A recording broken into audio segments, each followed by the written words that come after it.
KF-21 엔진 미친 추력. 대당 가격 공개. KF-21 3만 파운드 엔진 국산화 발표. 한 큰 그림의 인도네시아 중국 충격. KF-21의 국산 엔진 개발은 한국 방위산업 역사상 가장 큰 혁신 중 하나로 꼽힌다. 기존에는 미국 지휘사의 F-414 엔진을 사용했지만 이제는 완전한 국산 엔진을 장착할 수 있게 되었다. 국산 엔진은 3만 파운드, 약 13,600kg의 미친 추력을 자랑하며 이는 KF-21의 기동성과 전투력을 대폭 향상시키는 핵심 요소로 작용할 전망이다. 특히 이번에 공개된 엔진은 한국이 세계에서 세 번째로 독자적인 전투기용 엔진 개발 국가가 되었음을 의미하며 향후 해외 시장에서도 강력한 경쟁력을 가질 것으로 보인다. 이와 함께 KF-21 전투기의 대당 가격이 공식 발표되었으며 이는 기존 서방 국가들의 전투기보다 훨씬 경쟁력 있는 수준으로 책정되었다. 전문가들은 KF-21이 미국의 F-35보다 저렴하면서도 성능은 동급 이상으로 평가되기 때문에 동남아, 중동, 유럽 등의 국가들에서 높은 수요를 기록할 것으로 예상하고 있다. 이미 여러 국가에서 관심을 보이고 있으며 일부 국가들은 구매 협상을 진행 중인 것으로 알려졌다. KF-21에 장착될 국산 엔진은 단순한 성능 향상을 넘어서 완전한 독립적인 군사 기술을 확보했다는 점에서 더 큰 의미를 가진다.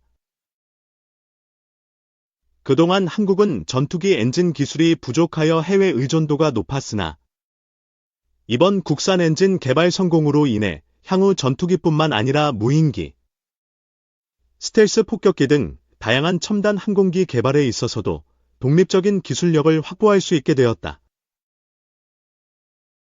또한 KF-21 블록 2와 블록 3에서도 이 엔진을 적용할 예정이며 이는 전투기의 지속적인 성능 향상과 추가적인 수출 기회를 확보하는 데 큰 도움이 될 것으로 보인다. 한국이 독자적으로 개발한 KF-21 전투기와 3만 파운드급 국산 엔진은 단순한 전투기 개발을 넘어 방위산업 전체의 기술력을 한 단계 끌어올리는 계기가 되었다. 이제 한국은 세계 최고 수준의 전투기 생산국으로 도약할 준비를 마쳤으며 앞으로 KF-21과 국산 엔진이 글로벌 시장에서 어떤 성과를 거둘지 귀추가 주목된다. 미국으로부터의 외국 기술에 대한 의존도를 줄이기 위해 국내 항공기 엔진을 개발하려는 한국의 노력. 현재 KF-21과 같은 한국 항공기는 미국의 기술이 통합된 엔진을 사용하고 있으며 수출에 대해 미국의 승인을 필요로 합니다. 굉장히 까다로운 조건입니다. 미국의 적성국이나 관계가 보다 좋지 않은 국가에 대한 수출이 통제될 수 있으며 이는 대한민국의 국방산업 성장에 큰 걸림돌입니다. 이런 이유를 진작부터 고민해온 한국 방산업체들, 특히 2023년부터 한국의 유명한 국방 및 항공 우주 회사인 한화 에어로스페이스는 국가 안보와 자립을 목표로 토종 엔진 개발을 적극적으로 주도하고 있습니다. 한화 에어로스페이스는 기본 부품 가공에서 완전한 엔진 생산 및 조립으로 진화하는 45년의 역사를 가지고 있습니다. 이는 고성능 엔진에 필요한 복잡한 기술을 숙달함으로써 의존성의 순환을 깨는 것을 목표로 합니다. 여기에는 높은 작동 온도 달성과 고급 재료 활용과 같은 중대한 기술 문제를 극복하는 것이 포함됩니다. 한화 에어로스페이스의 전략적 목표는 국방기술의 자급자족이라는 한국의 광범위한 목표와 일치하는 움직임은 잠재적인 수출과 기술 발전을 통해 경제적인 이익을 산출할 것으로 기대됩니다. 엔진 개발에 집중함으로써 한국은 국방력을 강화하고 국가 안보를 보장하며 혁신과 수출 기회를 통해 경제 성장을 촉진하는 것을 목표로 하고 있습니다. K방산 탄핵 전국 불안 넘어 수출 확대 가속화 한 산업 신도전. K방산 수출액이 최근 2년 연속 줄었지만 올해 반등할 전망이다. 특히 2024년 말 비상계엄 사태, 윤석열 대통령 탄핵 전국에 국정 공백이 생겨 방산 수출에 악영향을 미쳤지만 올해 육해공 모든 분야에서 수출 계약에 속도 낼 것으로 관측된다. 관련 업계에 따르면 올해 폴란드의 70억 달러 규모 K2 전차 수출과 10억 달러 규모 사우디아라비아 무기 획득 사업 등 240억 달러 규모의 방산 수출이 이뤄질 전망이다. 이로써 최근 2년간 줄어든 방산 수출액이 반등할 것으로 관측된다. 국회 국방위원회 소속 유용원 국민의힘 의원실이 방위사업청으로부터 받은 자료를 보면 방산 수출액은 2022년 173억 달러에서 2023년 135억 달러, 2024년 95억 달러로 매년 줄었다. 유 의원은 70억 달러 규모의 폴란드 K2 전차 2차 계약이 체결되지 못하면서 연간 수출 성적이 부진했던 것으로 분석했다. 특히 비상계엄 사태, 탄핵 전국 등이 리스크로 작용한 것으로 풀이된다. 폴란드는 2024년 70억 달러 규모 K2 전차 820대를 들여올 계획이었다. 2024년 12월 초 수출 계약 타결이 임박한 것으로 관측됐지만 비상계엄 사태로 정부 외교통상 등 정부 기능에 공백이 생기며 불투명해졌다.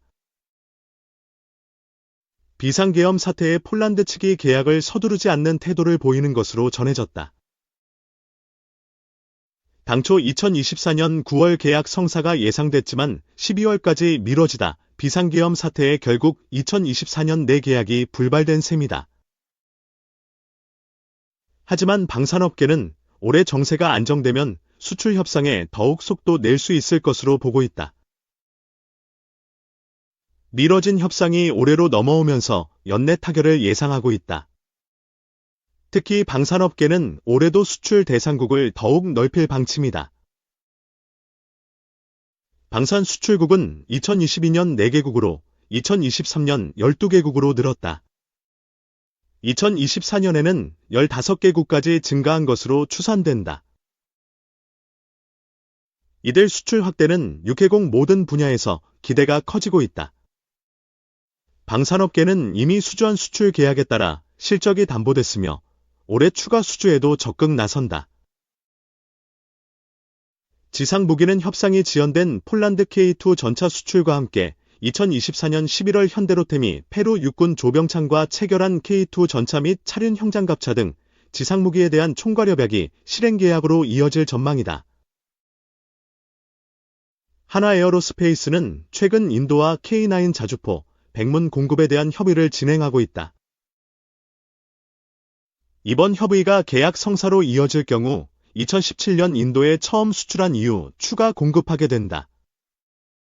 이번 계약으로 세계 자주포 시장의 절반가량을 차지한 K9 자주포의 세계 점유율이 확대될 전망이다. 또 다른 하나그룹 방산 계열사 하나시스템 역시 2024년 말 이집트에 수출되는 K11 사격지 휘장갑차 51대와 K9A1, K9 성능 개량형, 자주포 216대의 각각 사격지 위체계, 사격 통제 시스템을 공급하기로 했다. 국내 방산업체가 개발한 사격지 위체계가 해외로 수출되는 건 이번이 처음이다. 해상 분야에서는 미국 시장 확대에 대한 기대가 커지고 있다. 현대중공업, 하나오션 등 국내 주요 조선사들은 미 해군 함정 유지 보수, MRO, 시장에 뛰어들었다. 도널드 트럼프 미국 대통령 당선인은 2024년 11월 우리 선박 수출뿐만 아니라 보수 수리 정비 분야에서도 긴밀하게 한국과 협력을 할 필요가 있다고 말하기도 했다. 하나오션은 한 발 앞섰다. 하나오션은 2024년 미 해군 7함대 군수지원센터 싱가포르 사무소에서 발주한 MRO 2건을 모두 수주했다. 희대현 대중공업은 특수선 도크 일정, MRO 발주 일정 등을 종합 고려하며 시장 진입 시점을 조율하고 있다. 이외에도 조선사들은 3,000톤 T급 잠수함 8에서 12척을 도입하는 캐나다 순찰 잠수함 프로젝트, 3조 원 규모의 폴란드 잠수함 도입 사업, 2조 원 규모의 필리핀 잠수함 도입 사업에 뛰어들어 수출 확대를 모색하고 있다. 공중 무기 분야의 수출 확대도 본격화되고 있다. 한국항공우주산업은 2024년 12월 이라크 정부와 한국형 기동헬기 수리온의 수출 사업 관련 판매 공급 계약을 체결했다. 이는 수리온의 첫 수출이다. 이번 계약 기간은 오는 3월 31일부터 2029년 3월 31일까지다. KI는 올해 미국 시장 진출을 본격화한다. 미국은 올해 280대 규모 공군 전술훈련기, 220대 규모 해군 고등 전술훈련기 도입을 추진한다. 또 KI는 차기 전투기 사업을 추진하는 페루에 한국형 초음속 전투기 KF-21과 다목적 전투기 F-50로 구성된 패키지로 수주를 노리고 있다. 페루는 앞서 2012년 한국의 다목적 항공기 KT-1P-20대를 도입해 한국산 전투기에 대한 신뢰가 이미 형성되기도 했다. 3. 아시는국 트럼프 관세전쟁 최전선대나 인도 태국 위험 노출 종합 아시아 신흥국이 도널드 트럼프 미국 대통령이 촉발한 관세 전쟁 최전선이 될 수 있다는 분석이 나왔다. 경제 전문가들은 트럼프 대통령이 예고한 상호 관세로 위험에 노출된 국가로 인도와 태국을 꼽았다. 11일 블룸버그 통신에 따르면 인도와 태국은 미국이 이들 국가에 부과하는 평균적인 관세보다 훨씬 높은 관세를 미국산 상품에 부과하고 있다는 점에서 미국의 표적이 될 수 있다고 지목된다. 노무라 홀딩스 분석가들은 자시아 신흥국은 미국에 대한 관세가 상대적으로 높아서 상호 관세에 따른 위험이 크다며 아시아 국가들이 트럼프 대통령과의 협상을 강화할 것이라고 전망했다. 특히 미국과 인도의 관세 격차로 인해 인도가 보복당할 위험이 크다는 의견도 나왔다. 마에바 쿠쟁 블룸버그 이코노믹스 이코노미스트는 평균적으로 미국 수출품에 인도가 부과하는 관세율이 그 반대 경우보다 10% 이상 높다고 설명했다. 도이체방크 분석가 조지 사라벨로스 역시 보고서에서 상호 관세가 인도의 위협이 될 것이라며 상호주의를 대미 무역 흑자, 미국 기업에 대한 세금 등을 포함해 더욱 폭넓게 해석하면 모든 국가에 더 큰 결과를 초래할 수 있다고 진단했다. 모건 스탠리는 미국이 관세 격차를 줄이기 위해 인도와 태국에 대한 관세율을 4에서 6%포인트 높일 수 있다고 전망했다. 모건 스탠리는 트럼프 대통령의 관세 조치는 2018에서 2019년 첫 임기 무역 전쟁과 비교해 훨씬 더 공격적이라며 향후 무역을 둘러싼 긴장이 더 고조될 수 있다고 내다봤다.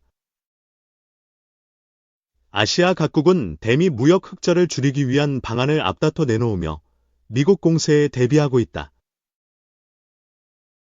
오는 13일 트럼프 대통령과 나렌드라 모디 총리의 정상회담을 앞둔 인도는 전자, 의료기기, 화학 등 최소 10여 개 부문 관세를 인하하는 방안을 검토 중인 것으로 전해졌다. 인도는 미국산 장갑차, 전투기 엔진 등 무기와 액화 천연가스 수입 확대도 추진 중이다.